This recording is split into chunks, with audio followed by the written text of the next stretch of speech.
So hi and hello. तो बिना देरी किए आइए पहले देख लेते हैं कि अभी तक हम पढ़ क्या चुके हैं। सबसे पहले हम फर्स्ट पार्ट में स्टेट ऑफ मैटर पढ़ लिए थे। इसमें सॉलिड लिक्विड गैस को हल्का रिवाइज कर लिए थे। इसके बाद हम सॉलिड की क्लासिफिकेशन को पढ़ लिए थे, जिसमें क्रिस्टलाइन सॉलिड अच्छे से पढ़े हैं और एमार्फस सॉलिड अच्छे से पढ़े, इनकी प्रॉपर्टीज़ देखे हैं और एन आइसोट्रॉपिक के लिए सेपरेट वीडियो भी देख चुके हैं। तो लगभग इसमें लगभग सारी चीज़ें हो गई हैं। तो अब जो हम आगे पढ़ेंगे वो क्या पढ़ेंगे, चूंकि क्रिस्टलाइन सॉलिड ही ट्रू सॉलिड्स होते हैं, क्रिस्टलाइन सॉलिड क्रिस्टलीय ठोस वही वास्तविक ठोस होते हैं, तो इसलिए इस चैप्टर में हमें पूरा का पूरा क्रिस्टलाइन सॉलिड के बारे में ही पढ़ना है।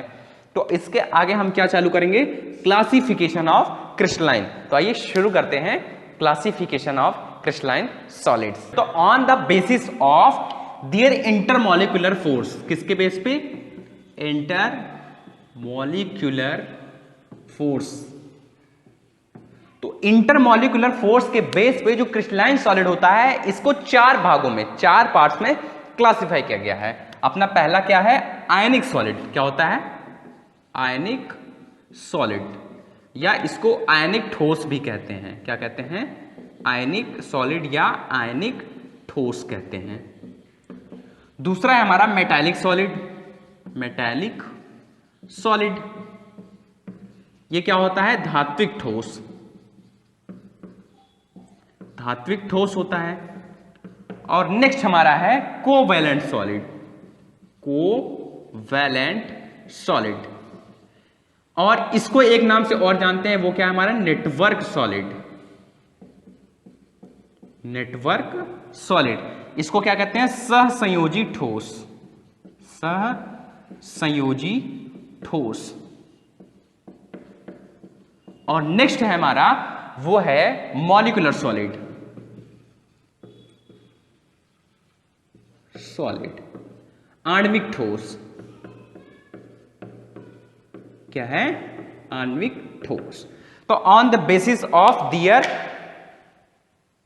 इंटरमॉलिक्यूलर फोर्स, सॉलिड्स को कितने भागों में बांटा गया है, चार पार्ट्स में बांटा गया है, आयनिक solid, metallic solid, covalent solid, molecular solid.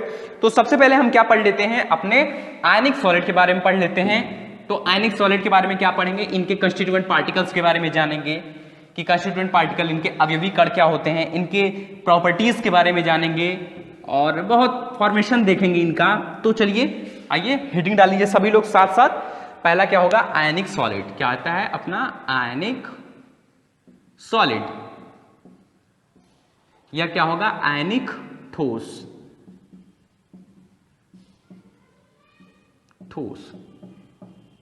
तो इसके बारे में चर्चा करें उससे पहले आइए इसके फॉर्मेशन के बारे में जान लेते हैं। फॉर्मेशन पहले क्या जान रहे हैं, फॉर्मेशन इसकी चर्चा ही है, फॉर्मेशन। तो भाई आयनिक सॉलिड का फॉर्मेशन कैसे होता है, तो जो आयनिक सॉलिड होता है वो कुछ इस तरीके से बनता है। कैसे, अपना मेटल होता है, एक भाई मेटल है, एक भाई नॉन मेटल है।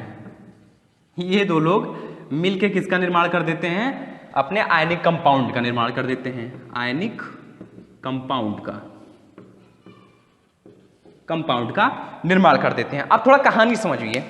अपने मेटल्स के अंतर्गत क्या क्या आ सकता है, जैसे ग्रुप फर्स्ट वाले क्या क्या आ सकते हैं, लिथियम, सोडियम,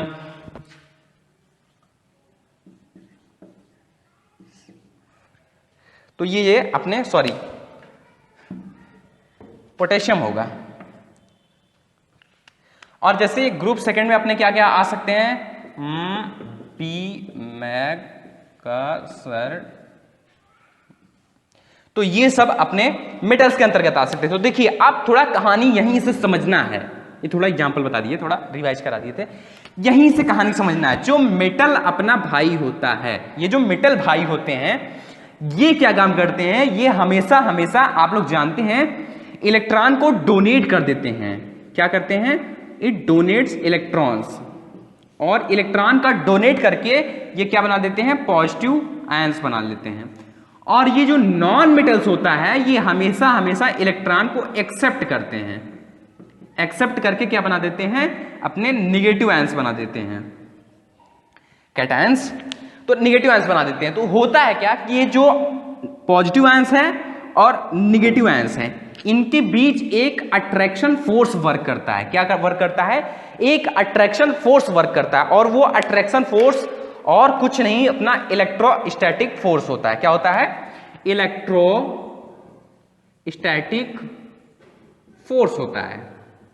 तो ठीक है, ये जो अट्रैक्शन फोर्स होता है, इलेक्ट्रोस्टैटिक फोर्स होता है, ये क्या काम करता है कि जो अपना पॉजिटिव आयंस है और निगेटिव आयंस है, इनको बांध देता है, और इनके बंधने के फलस्वरूप ही किसका निर्माण हो जाता है? आयनिक कंपाउंड्स का निर्माण हो जाता है। किसका निर्माण हो जाता है? अपने आयनिक कंपाउंड्स का। अगर हम एग्जाम्पल पर नजर डालें, किस पर? एग्जाम्पल पर अगर नजर डालें तो देखिए, जैसे हमारे पास क्या है? Na है, Na और Cl मिलकर किसका निर्माण करते हैं? NaCl का निर्माण करते हैं। तो आप लोग क्लास 10th के केमिस्ट्री के 3rd चैप्टर से पढ़ते हुए आ रहे हैं NaCl का निर्माण कैसे होता है। तो देखिए, इसमें क्या होता है कि जो Na होता है, Na ये क्या काम करता है? एक इलेक्ट्रॉन का दान कर देता है, और दान करने के बाद ये क्या हो जाता है? Na पॉजिटिव आयन, इस पे एक पॉजिटिव आयन हो जाता है। और जो क्लोरीन होता है, क्लोरीन अपना ये हमेशा हमेशा एक इलेक्ट्रॉन को एक्सेप्ट कर लेता है, और जब क्लोरीन एक इलेक्ट्रॉन को एक्सेप्ट कर लेता है तो इस पे क्या चढ़ जाता है? Negative ion.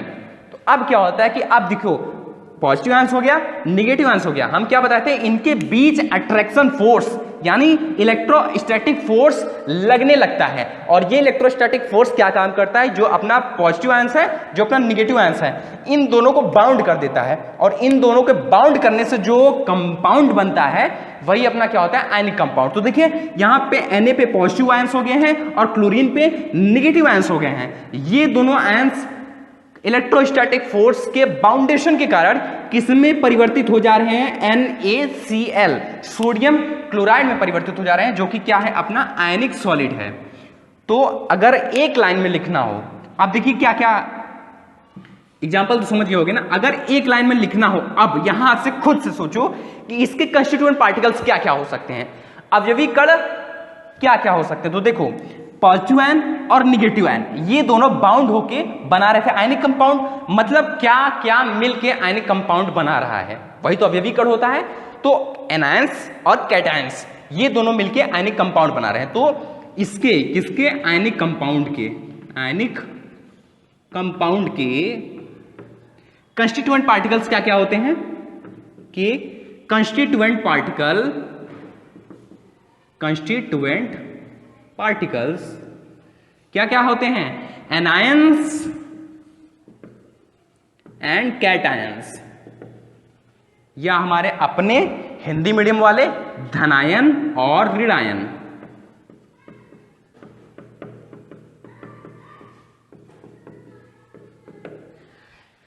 आयनिक कंपाउंड के कंस्टिट्यूएंट पार्टिकल्स एनायन और कैटायन होते हैं। तो ये तो थी बात किसकी? कंस्टिट्यूएंट पार्टिकल्स की, फॉर्मेशंस की।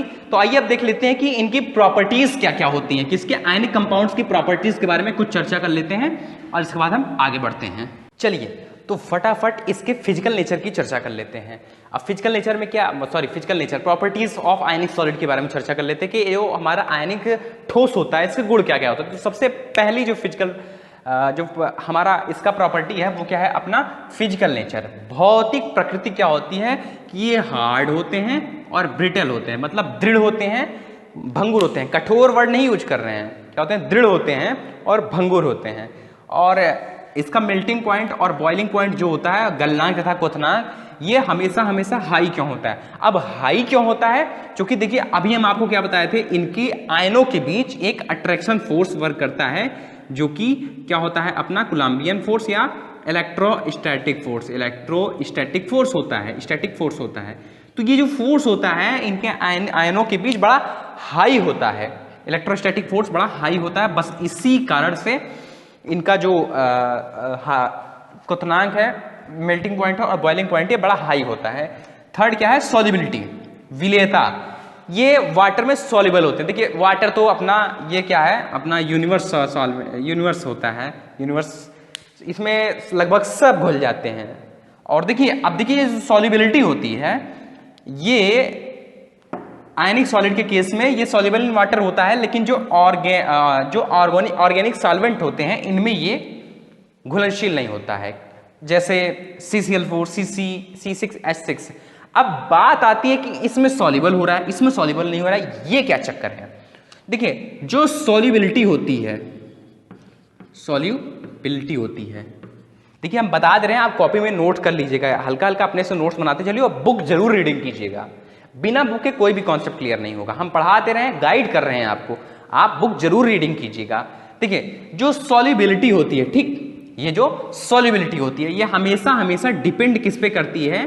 डाई इलेक्ट्रिक कांस्टेंट पे निर्भर करती है, डाई इलेक्ट्रिक कांस्टेंट। ठीक, अब देखिए, जिसका जितना ज्यादा डाई इलेक्ट्रिक कांस्टेंट होगा, जिसका जितना ज्यादा डाई इलेक्ट्रिक कांस्टेंट वैल्यू होगा, उसका सॉल्युबिलिटी जो है उतना हाई होगा, और जिसका डाई इलेक्ट्रिक कांस्टेंट लो होगा उसकी सॉल्युबिलिटी लो होगी।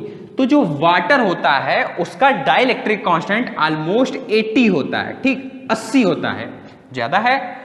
अब ज्यादा है तो इसी कारण से ये यूनिवर्स सॉल्वेंट होता है, ठीक, इनमें लगभग सब सॉल्युबल हो जाते हैं। तो ठीक है, तो आप समझ गए होंगे कि ये वाटर में सॉल्युबल होता है, किस कारण से होता है, कारण भी बता दिए। चलो नेक्स्ट देख लेते हैं, वो क्या है अपना इलेक्ट्रिक कंडक्टिविटी, मतलब क्या है अपना वैद्युत चालकता।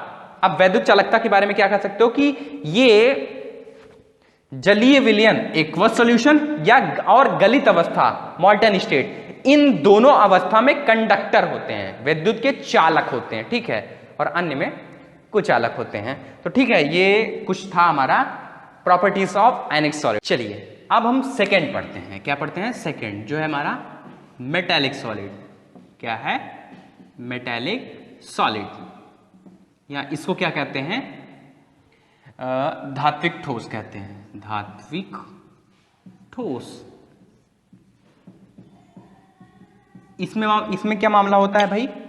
इसमें जो होता है, देखिए मेटालिक सॉलिड जो होता है इसमें जो एटम्स होते हैं, मेटालिक सॉलिड में ध्यान से कहानी सुनना एकदम, मेटालिक सॉलिड में जो एटम होते हैं इनमें हमेशा हमेशा जो इलेक्ट्रॉन होते हैं फ्री स्टेट में होते हैं। किसमें? फ्री स्टेट में होते हैं। और ये जो इलेक्ट्रॉन फ्री स्टेट में हैं इन्हीं को कहीं कहीं लिख दिया है इलेक्ट्रॉन क्लाउड्स, इलेक्ट्रॉन क्लाउड्स या सी ऑफ इलेक्ट्रॉन, या लिख दिया है इलेक्ट्रॉन के समुद्र। ठीक है, तो इतने चीज इसके बारे में लिखा है, इसी को यही कहते हैं, इलेक्ट्रॉन क्लाउड्स कह देते हैं, इलेक्ट्रॉन के समुद्र कह देते हैं, या सी ऑफ इलेक्ट्रॉन कह देते हैं। तो जो एटम होता है इसमें फ्री स्टेट होते हैं, ठीक, और ये जो फ्री स्टेट है इसी को हम क्या कह दिए? इलेक्ट्रॉन क्लाउड्स कह दिए। तो ये जो इलेक्ट्रॉन क्लाउड्स होते हैं इनके बीच में कहीं कहीं पे इनके जो बचे हुए पॉजिटिव आयंस हैं, क्या बचे हुए पॉजिटिव आयंस जो हैं ये बीच बीच में वितरित रहते हैं, वितरित रहते हैं। तो इस प्रकार से जो बंधन, इस प्रकार के बंधन से जो सॉलिड बनता है, जो सॉलिड बनता है उसी को हम क्या कहते हैं? मेटालिक सॉलिड कहते हैं। चलिए आइए एक एग्जांपल समझ लेते हैं। जैसे मान लीजिए हमारे पास Na है, क्या है? सोडियम की चर्चा कर लेते हैं। तो देखिए मान लीजिए ये है, थोड़ा बातचीत हो जाए, तो मान लीजिए ये सोडियम है, ठीक, इसके इलेक्ट्रॉन मान लीजिए फ्री स्टेट में यहां पे ऐसे हैं, और हमने क्या कहा कि इसके पॉजिटिव आयंस बीच बीच में वितरित रहते हैं, positive ions, positive ions, positive ions, positive ions वितरित रहते हैं।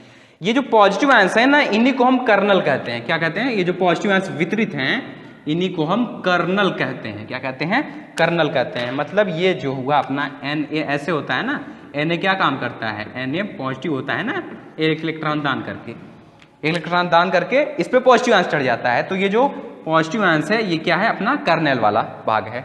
तो देखिए एक हमारे पास एटम था, एटम में इलेक्ट्रॉन फ्री स्टेट में थे जिसको इलेक्ट्रॉन क्लाउड कहते हैं। इलेक्ट्रॉन क्लाउड के बीच में कहीं कहीं पे पॉजिटिव आयंस वितरित थे। तो इस प्रकार से जो बाउंडिंग बन रही है इसके फलस्वरूप जो हमें सॉलिड प्राप्त होगा वही हमारा क्या होगा? मेटालिक सॉलिड होगा। या एक और एग्जांपल देख लीजिए, जैसे लोहे का एग्जांपल देख लीजिए, Fe का, Fe जैसे Fe में भी यही वही काम हो रहा है, Fe में भी ये है। सबसे पहले क्या काम होगा कि ये जो एटम है मतलब Fe के जो एटम है ये क्या होंगे, सबसे पहले इसके इलेक्ट्रॉन फ्री स्टेट में होंगे, फ्री स्टेट में होंगे, फ्री स्टेट में होंगे ना, और इनके बीच में बचे हुए पॉजिटिव आयंस वितरित रहेंगे, बचे हुए पॉजिटिव आयंस वितरित रहेंगे, बचे हुए पॉजिटिव आयंस वितरित रहेंगे। इसमें क्या कैसा मामला होता है, ऐसा होता है ना, Fe होता है और Fe2+ प्लस 2 इलेक्ट्रॉन्स।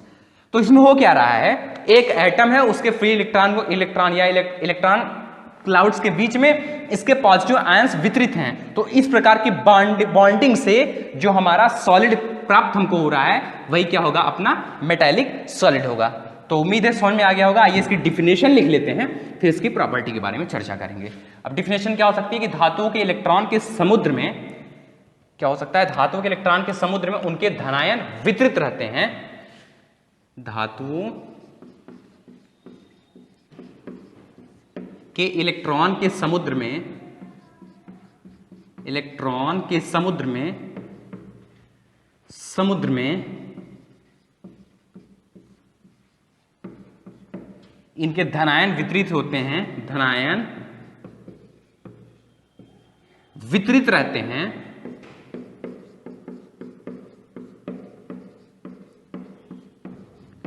तो इस प्रकार की बॉन्डिंग से बने, इस प्रकार के बंधन या बॉन्डिंग से बने, बॉन्डिंग से बने सॉलिड को, से बने सॉलिड को हम क्या नाम दे देते हैं, अपना मेटालिक सॉलिड नाम दे देते हैं, मेटालिक सॉलिड कहते हैं। ठीक, सॉलिड कहते हैं। अब एक चीज इसको थोड़ा ऐसे नोट करके लिख लेना, ये जो पॉजिटिव आयंस वितरित रहते हैं इन्हीं को हम क्या कहते हैं, कर्नेल कह देते हैं, kernel.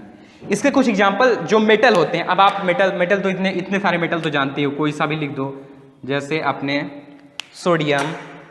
Sodium, magnesium, Ag, Au, etc, जितने सारे। अब मेटल क्या क्या बताएं मेटल के बारे में, तो ये अपने क्या होते हैं, मेटालिक सॉलिड होते हैं। चलिए आइए फटाफट इसकी प्रॉपर्टी के बारे में जान लेते हैं कि इसके कंस्टिट्यूएंट पार्टिकल अब आप जान ही चुके हैं, क्या बताए थे, ऐसे बताए थे ना। ये होता है, मान लीजिए हमारा कोई ये एटम है, कोई मेटल या मेटल का एटम, तो इसमें क्या होता है कि इसके फ्री इलेक्ट्रॉन वितरित थे, फ्री इलेक्ट्रॉन, और बीच में क्या थे, positive ions, sorry free electron ऐसे थे और पॉजिटिव आयंस वितरित थे। तो दो चीजें आ रही हैं, क्या आ रही है, पॉजिटिव आयंस मतलब अपना कैटायन, कैटायन से धनायन, और क्या इलेक्ट्रॉन भी है ना, ये इलेक्ट्रॉन है, इलेक्ट्रॉन। तो इसके अवयवी कण जिनसे मिल मिल के ये बना, वो क्या हुआ, अपना कैटायंस हुआ एंड इलेक्ट्रॉन्स हुआ। चलिए फिजिकल नेचर क्या होगी इसकी, ये हार्ड होते हैं, ये मेलिएबल होते हैं, डक्टाइल होते हैं। मेलिएबल मतलब लचीला, डक्टाइल मतलब तन्य। मेल्टिंग पॉइंट और बॉइलिंग पॉइंट में क्या हाल है, ये तो हाई होता है। चलो इलेक्ट्रिक कंडक्टिविटी क्या होता है, ये विद्युत के सुचालक होते हैं, ये कंडक्टर होते हैं। चलिए तो अब हम नेक्स्ट अपने पार्ट की नेक्स्ट क्लासिफिकेशन की बात करते हैं। थर्ड जो है हमारा वो क्या है, कोवैलेंट सॉलिड। क्या है, कोवैलेंट सॉलिड मतलब सहसंयोजी ठोस, सहसंयोजी ठोस। तो ये क्या आपदा है भाई, आइए जान लेते हैं। डिफिनेशन पहले लिख लो, डिफिनेशन लिख लो, समझा देते हैं। अभी इसके बाद वाला जो आएगा वो बहुत ज्यादा समझने लायक है।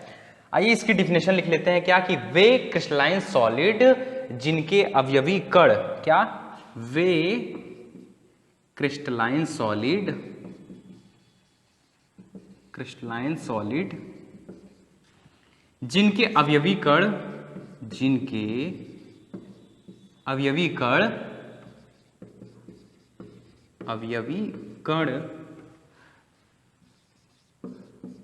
सहसंयोजी बंध द्वारा जुड़े होते हैं, सहसंयोजी कोवैलेंट बॉन्ड बंध द्वारा जुड़े होते हैं, जुड़े होते हैं, उन्हें हम क्या कहते हैं, कोवैलेंट सॉलिड कहते हैं, ये कोवैलेंट सॉलिड कहलाते हैं, कोवैलेंट सॉलिड कहलाते हैं। ठीक, क्या कहलाते हैं? कोवैलेंट सॉलिड कहलाते हैं। जैसे आप हीरे की संरचना देखे होंगे, हीरे की संरचना कैसे होती है? हीरे में क्या होता है कि जैसे ये है, हीरे में एक कार्बन 4 अन्य कार्बन से घिरा होता है। जैसे इसको भी ऐसे ही चेन इसकी बनी होती है, ये चेन ऐसे निरंतर बनती जाती है, मतलब एक कार्बन अन्य 4 कार्बन से घिरा होता है। तो इसका मतलब, और इसके 2 एटम्स के बीच में सहसंयोजी बंध होता है, सहसंयोजी बंध होता है। तो इस प्रकार के सॉलिड को हम क्या कहते हैं? अपना कोवैलेंट सॉलिड कहते हैं। मतलब जो हम अपना डायमंड हुआ वो क्या होगा? कोवैलेंट सॉलिड होगा। और अगर एग्जांपल्स की बात करें, जैसे कार्बोरंडम हुआ, CIS, और जैसे ग्रेफाइट हुआ अपना, ग्रेफाइट, और जैसे डायमंड खुद ही है, डायमंड हुआ, और जैसे एक्सेट्रा SiO2 भी हो सकता है, ETC, ऐसे हो सकते हैं। तो क्या है इसमें कि इसमें जो क्रिस्टलाइन सॉलिड हैं इनके अवयवी कण हमेशा सहसंयोजी बंध द्वारा जुड़े होंगे। तो इस प्रकार के सॉलिड को हम क्या कहेंगे? कोवैलेंट सॉलिड कहते हैं। आइए इनकी कुछ प्रॉपर्टी देख लेते हैं। प्रॉपर्टीज में क्या, जैसे फिजिकल नेचर के बारे में अगर चर्चा करें तो फिजिकल नेचर इसका कैसा होता है? ये हार्ड होते हैं, ये कठोर होते हैं, इनकी बनावट जो है कठोर होती है। हीरा देखे हो? हम तो नहीं देखे हैं हीरा, भैया गरीब हैं, हम हीरा नहीं देखे हैं। तो हीरा तो कठोर होता है, मजाक कर रहे थे, हीरा कठोर होता है। हीरा को तो ब्रुक वगैरह में पढ़े होगे, सीन देखे होगे, किसी मूवी में देखे होगे, तो कई जगह देखे होगे। मेल्टिंग पॉइंट, बॉइलिंग पॉइंट की बात करें तो वेरी हाई होता है, उच्च होता है। और इलेक्ट्रिक कंडक्टिविटी की बात करें तो इंसुलेटर होते हैं, ये विद्युत के कुचालक होते हैं। लेकिन ध्यान देना, ग्रेफाइट को छोड़कर, ग्रेफाइट स्पेलिंग गलत है, देखो भाई स्पेलिंग वगैरह थोड़ा समझ लिया करो उतना। ग्रेफाइट को छोड़कर बाकी सब विद्युत के कुचालक होते हैं। ग्रेफाइट, ग्रेफाइट, फिर कितनी बार होगा? ग्रेफाइट। चलिए नेक्स्ट हमारा सॉल्युबिलिटी है। सॉल्युबिलिटी, ये वाटर में सॉल्युबल नहीं होते हैं। तो ये थी हमारी प्रॉपर्टीज ऑफ कोवैलेंट सॉलिड। चलिए तो अब हम अपने नेक्स्ट पार्ट की बात करते हैं, जो कि है हमारा मॉलिक्यूलर सॉलिड, मतलब आणविक ठोस। अब देखिए इसके नाम से ही स्पष्ट हो जा रहा है, मॉलिक्यूलर सॉलिड। क्या? मॉलिक्यूलर सॉलिड मतलब आणविक ठोस। क्या? आणविक ठोस। इसके नाम से ही पता चल जा रहा है, आणविक ठोस मतलब इसके कंस्टिट्यूएंट पार्टिकल जो होंगे वो क्या होंगे? अपने मॉलिक्यूल्स होंगे, अणु होंगे। तो एक लाइन लिख लेते हैं, क्या? इनके कंस्टिट्यूएंट पार्टिकल, इनके कंस्टिट्यूएंट पार्टिकल क्या होते हैं? अणु या मॉलिक्यूल होते हैं, मॉलिक्यूल्स होते हैं, मॉलिक्यूल्स होते हैं। ठीक, चलिए इतनी सी बात हो गई, ये जान लिए। अब ये जो मॉलिक्यूलर सॉलिड होते हैं इनको 3 भागों में बांटा गया है। कितने भागों में? 3 भागों में बांटा गया है। जो अपना पहला है वो है पोलर मॉलिक्यूलर सॉलिड, सॉलिड मतलब क्या? ध्रुवीय आणविक ठोस, आणविक ठोस। ठीक, और दूसरा हमारा नॉन पोलर मॉलिक्यूलर सॉलिड। क्या है? Non polar molecular solid. मतलब अध्रुवीय आणविक ठोस। क्या? अध्रुवीय आणविक ठोस, आणविक ठोस। और जो तीसरा है हमारा वो क्या है? Hydrogen bonded molecular solid. Hydrogen bonded molecular solid, मतलब हाइड्रोजन आबंध आणविक ठोस। हाइड्रोजन आबंध आणविक ठोस, आणविक ठोस। तो ये हमारे 3 टाइप के मॉलिक्यूलर सॉलिड होते हैं। तो चलिए एक करके इनके बारे में चर्चा करते हैं कि ये होते क्या हैं। तो सबसे पहले हम किसकी चर्चा करेंगे? अपने पोलर मॉलिक्यूलर सॉलिड की। तो मिटाइए और हेडिंग डालिए पोलर मॉलिक्यूलर सॉलिड। चलिए तो अब हम पोलर मॉलिक्यूलर सॉलिड की बात करते हैं। इसमें क्या होता है कि जब दो भिन्न विद्युत ऋणात्मक तत्व आपस में सहसंयोजी बंध से जुड़े होते हैं तो अणु ध्रुवीय हो जाता है, जिससे द्विध्रुव उत्पन्न हो जाते हैं। इन ध्रुवों के मध्य स्थिर विद्युत आकर्षण बल होता है। तो इस प्रकार के सॉलिड को हम क्या कहते हैं? अपना पोलर मॉलिक्यूलर सॉलिड। तो इसको एक एग्जांपल समझते हैं, जैसे हाइड्रोक्लोरिक एसिड का एग्जांपल लेते हैं। किसका? हाइड्रोक्लोरिक एसिड का एग्जांपल लेते हैं। कुछ मॉलिक्यूल्स हम यहाँ पे हाइड्रोक्लोरिक एसिड के ले लेते हैं, जैसे HCl, HCl, HCl। Hydrochloric acid का एग्जांपल ले ले रहे हैं। तो यहाँ पे हो क्या रहा है कि देखिए हाइड्रोजन और क्लोरीन है ना, तो इसमें जो क्लोरीन है इसकी इलेक्ट्रोनिगेटिविटी हाइड्रोजन से ज्यादा है।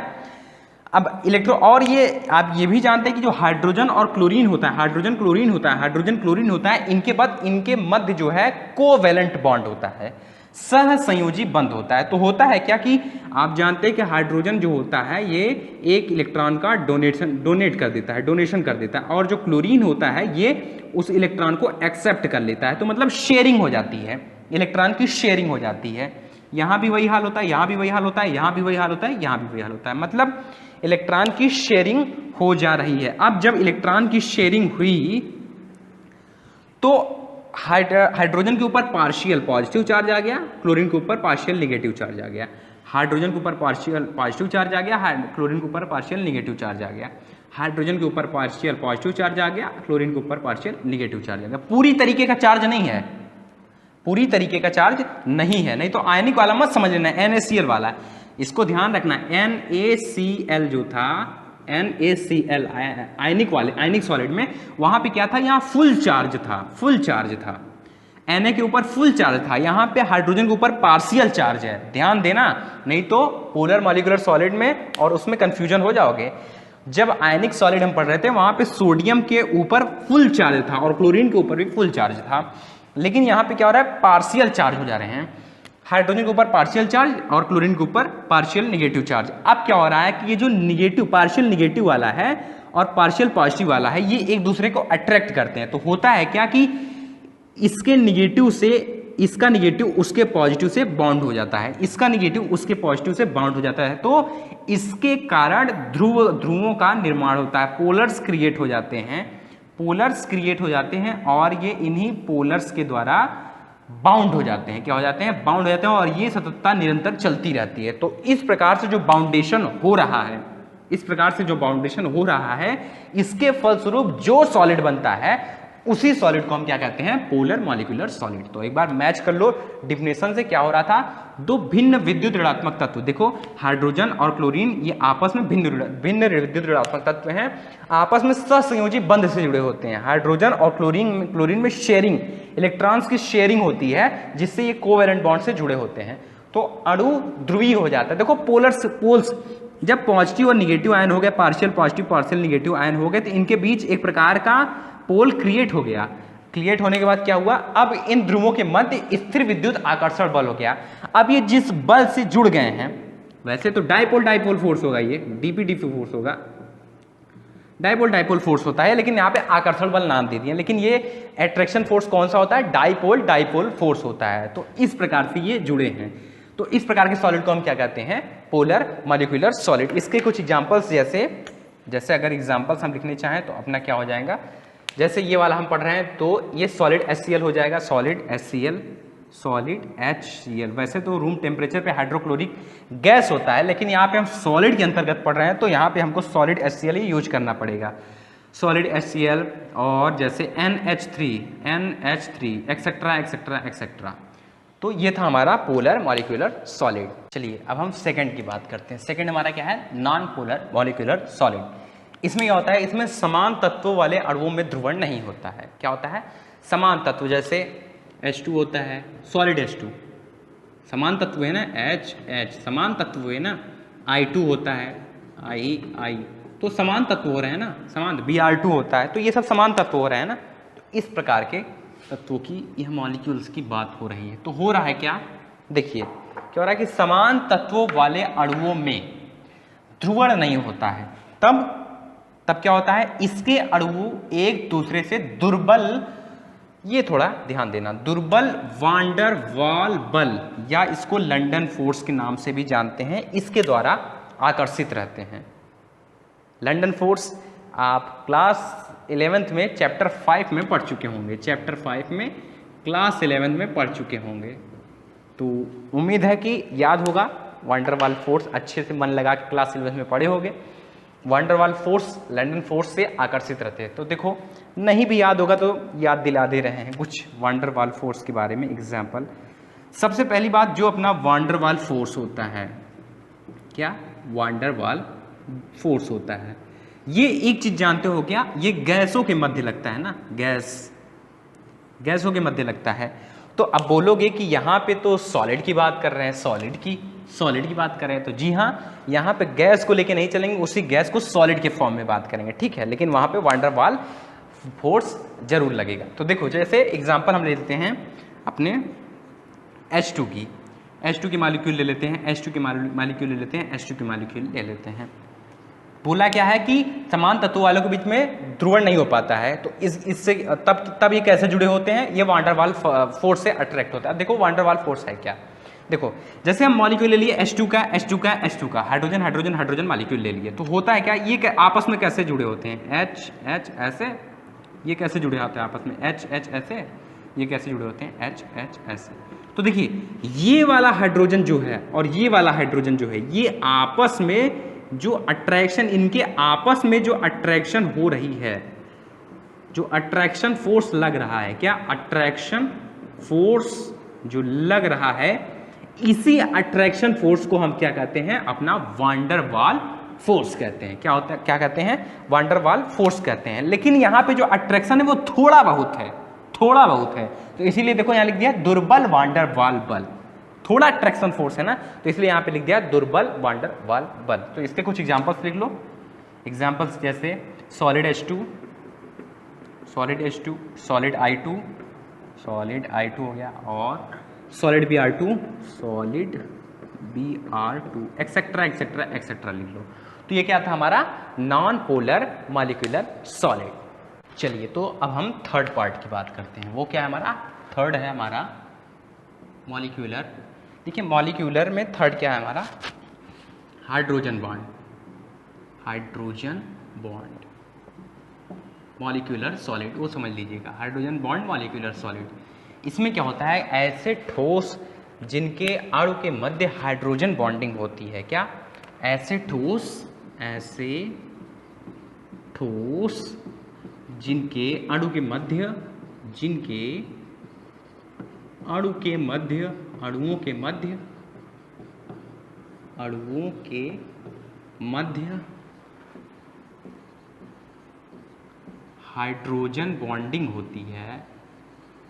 हाइड्रोजन बॉन्डिंग होती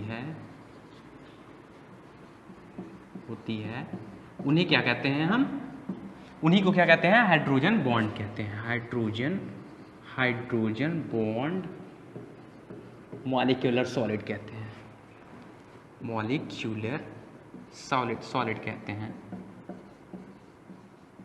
सॉलिड, ये क है भाई, कहते हैं। अब देखिए क्या कह रहा है कि ऐसे ठोस जिनके अणुओं के मध्य हाइड्रोजन बॉन्डिंग होती है, हाइड्रोजन बॉन्ड मॉलिक्यूलर सॉलिड कहते हैं। इसमें कंडीशन होती है, लेकिन देखिए दो कंडीशन होती है इसमें। कंडीशन क्या? कंडीशन फर्स्ट, दो कंडीशन होती है इसमें, कंडीशन सेकंड। ये कंडीशन समझ जाओ, बस पकड़ लोगे क्या काम कैसे हो रहा है। कंडीशन फर्स्ट, कंडीशन सेकंड क्या होगी कि कंडीशन फर्स्ट क्या होगी, इसमें जो एटम होते हैं ये हाईली इलेक्ट्रोनेगेटिव होने चाहिए। एटम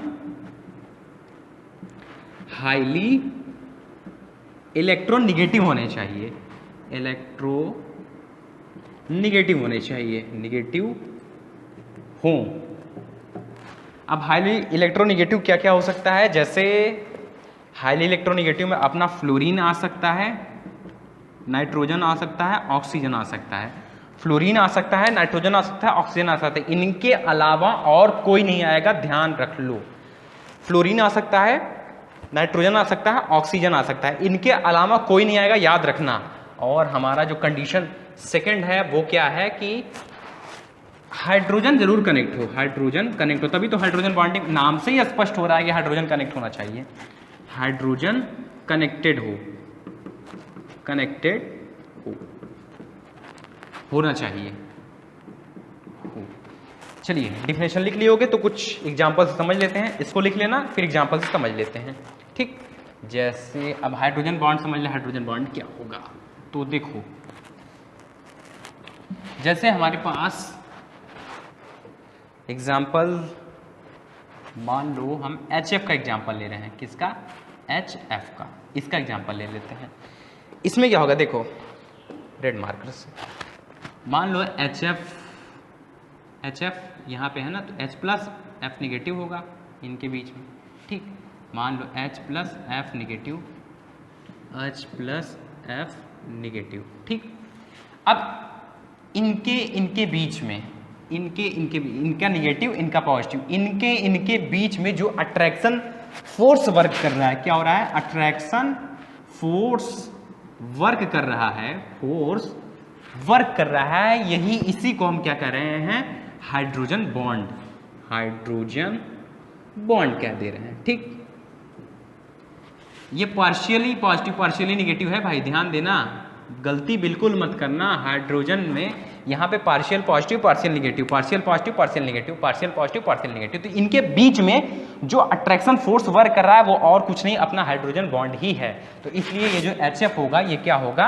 अपना हाइड्रोजन बॉन्ड मॉलिक्यूलर सॉलिड। अब देखो कंडीशन देखो, एकदम कंडीशन से मैच कराओ, एकदम समझ जाओगे। कंडीशन फर्स्ट क्या कह रहा था? एटम हाईली इलेक्ट्रोनेगेटिव हो, जिनमें केवल 3 हो सकता है। हाईली इलेक्ट्रोनेगेटिव केवल 3 होते हैं। फ्लोरीन होता है, नाइट्रोजन होता है, ऑक्सीजन होता है। देखो यहाँ पे क्या है? फ्लोरीन है ना, फ्लोरीन है ना, फ्लोरीन है ना, फ्लोरीन है, तो ये काम पूरा कर रहा है। और दूसरा क्या है? हाइड्रोजन कनेक्टेड हो। दूसरी बात, हाइड्रोजन कनेक्टेड है, हाइड्रोजन कनेक्टेड है, हाइड्रोजन कनेक्टेड है। तो ये दो कंडीशन याद रखे रहो, सबका सब समझ में आ जाएगा। जैसे अभी दूसरे एग्जाम्पल की जैसे बात करते हैं, दूसरा एग्जाम्पल हमारा क्या हो सकता है? जैसे H2O की बात करें, किसका? H2O, तो H2O मान लो ये है, ठीक। H2O ये है, ठीक। अब देखो हाइड्रोजन के ऊपर कौन सा? Positive charge. हाइड्रोजन के ऊपर कौन सा? Positive charge. हाइड्रोजन के ऊपर कौन सा? Positive charge. और हाइड्रोजन के ऊपर कौन सा? पॉजिटिव चार्ज, ठीक। यहाँ हो गया ये। ऑक्सीजन के ऊपर निगेटिव चार्ज, ऑक्सीजन के ऊपर निगेटिव चार्ज। अब देखो ये ऑक्सीजन का निगेटिव चार्ज है, ये हाइड्रोजन का पॉजिटिव चार्ज है। ये दोनों एक दूसरे को जिस अट्रैक्शन फोर्स से अट्रैक्ट कर रहे हैं, जिस अट्रैक्शन फोर्स से अट्रैक्ट कर रहे हैं, इसी को हम क्या कर रहे हैं? हाइड्रोजन बॉन्डिंग कह रहे हैं। क्या कह रहे हैं? हाइड्रोजन बॉन्ड कर रहे हैं। अब देखो अपना कंडीशन फुलफिल करो। कंडीशन फर्स्ट क्या कहता है? एटम हाईली इलेक्ट्रोमैग्नेटिक हो, हाईली इलेक्ट्रोनेगेटिव हो, जिसमें से फ्लोरीन, नाइट्रोजन, ऑक्सीजन के अलावा कुछ नहीं हो सकता। चलो देखो ऑक्सीजन है यहाँ पे, एक कंडीशन फुलफिल हो गई। सेकंड कंडीशन क्या कह रहा है कि हाइड्रोजन कनेक्टेड होना चाहिए। अब थोड़ा देखो, देखो हाइड्रोजन कनेक्टेड है, हाइड्रोजन कनेक्टेड है, हाइड्रोजन कनेक्टेड है, हाइड्रोजन कनेक्टेड है। इसका मतलब ये कौन सा सॉलिड हो जाएगा? अपना हाइड्रोजन बॉन्ड मॉलिक्यूलर सॉलिड हो जाएगा। तो उम्मीद है कि ये समझ गए होंगे, फिलहाल तो समझ गए होंगे। तो आइए अब कुछ प्रॉपर्टीज देख लेते हैं, किसका? मॉलिक्यूलर सॉलिड का। एक साथ सबकी प्रॉपर्टी देख ले रहे हैं। चलिए फिर प्रॉपर्टीज हेडिंग डाल लीजिए, properties of molecular solid, properties of molecular solid.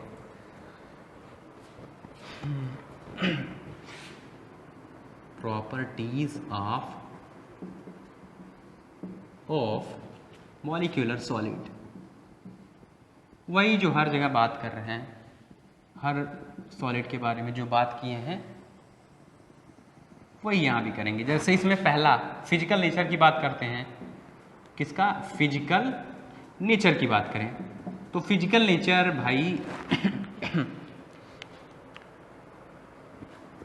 तो फिजिकल नेचर क्या, देखो वहां पे जो H2O की बात किए थे, H2O इसको जल मत समझ लेना, क्योंकि सॉलिड स्टेट में बात कर रहे हैं तो ये आइस वाले फॉर्म में रहता, आइस वाले फॉर्म में रहता। तो ये क्या होता है, देखो इसकी फिजिकल नेचर क्या होती है, ये सॉफ्ट होते हैं, क्या होते हैं, सॉफ्ट होते हैं, नरम होते हैं, सॉफ्ट होते हैं। और दूसरी बात करते हैं किसका, दूसरी बात melting point and boiling point की बात कर लें तो मेल्टिंग पॉइंट और बॉइलिंग पॉइंट जान रहे हो लो होता है, इनका लो होता है। और तीसरी अगर बात करें मेल्टिंग पॉइंट, बॉइलिंग पॉइंट, तीसरी इलेक्ट्रो कंडक्टिविटी की बात करें, इलेक्ट्रो कंडक्टिविटी,